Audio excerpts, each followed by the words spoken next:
सात्विकी का कौरव सेना में प्रवेश। संजय ने कहा, राजन, जब सात्विकी युद्ध करने के लिए आपकी सेना में घुसा तो अपनी सेना के सहित महाराज युधिष्ठिर ने सात्विकी का पीछा करते हुए द्रोणाचार्य जी को रोकने के लिए उनके रथ पर आक्रमण किया। उस समय रणोन्मत्त धृष्टद्युम्न और राजा वसुदान ने पांडवों की सेना को पुकार कर कहा, अरे आओ आओ, जल्दी दौड़ो, शत्रुओं पर चोट करो, जिससे कि सात्विकी सहजही में आगे बढ़ जाएं। देखो, अनेकों महारथी इन्हें परास्त करने का प्रयत्न कर रहे हैं। ऐसा कहते हुए अनेकों महारथी बड़े वेग से हमारे ऊपर टूट पड़े तथा उन्हें पीछे हटाने के विचार से हमने भी उन पर आक्रमण किया। इस समय सात्विकी के रथ की ओर बड़ा कोलाहल होने लगा। उस महारथी के बाणों की बौछारों से आपके पुत्र की सेना के सैकड़ों टुकड़े हो गए और वह तितर बितर हो इधर उधर भागने लगी।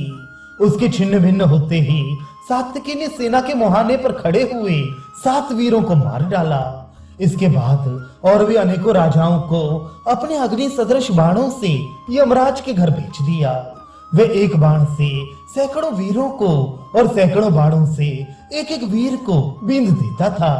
जिस प्रकार पशुपति पशुओं का संहार करते हैं, उसी प्रकार वह हाथी सवार और हाथियों को, घुड़सवार और घोड़ों को तथा सारथी और घोड़ों के सहित रथों को चौपट कर रहा था।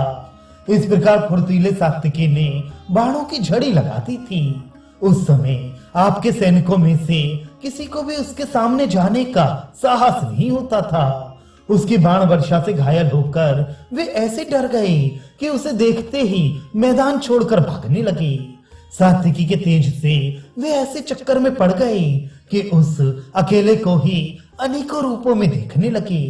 वे जिधर जाते थे उधर ही उन्हें सात्विकी दिखाई देता था। इस प्रकार आपके बहुत से सैनिकों को मारकर और सेना को अत्यंत छिन्न भिन्न करके वे उसमें घुस गया।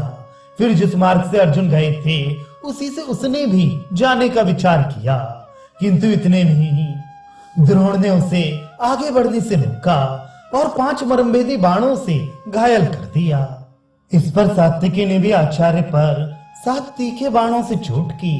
तब द्रोण ने सारथी और घोड़ों के सहित सात्विकी पर 6 बाण छोड़े। आचार्य के ये पराक्रम सात्विकी सह न सका। उसने भीषण सिंहनाद करते हुए उन्हें क्रमशः 10, 6 और 8 बाणों से घायल कर दिया।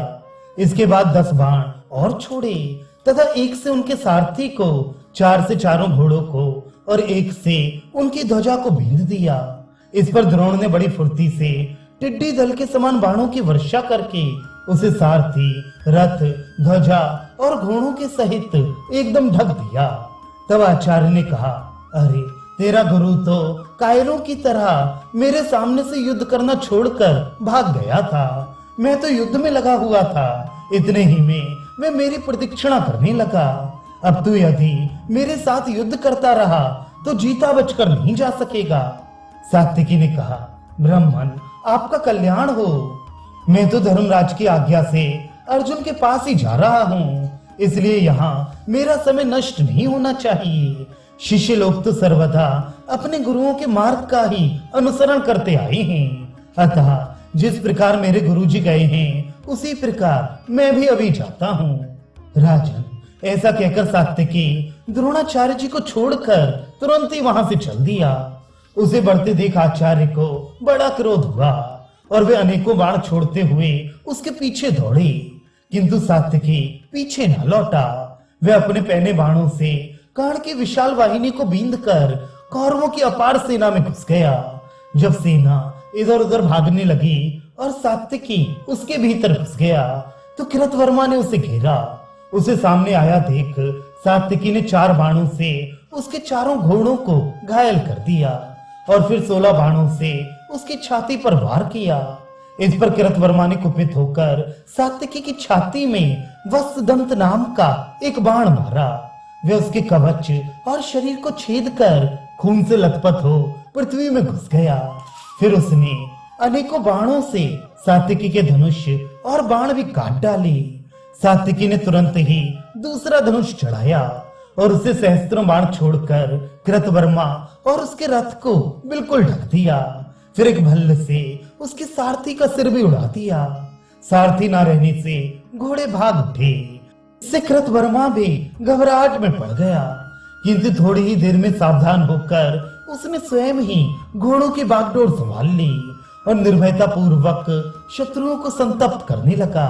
इतने ही में सात्यकी कृतवर्मा की सेना से निकलकर काम्बोज सेना की ओर बढ़ गया। वहां भी अनेकों वीरों ने उसे आगे बढ़ने से रोका।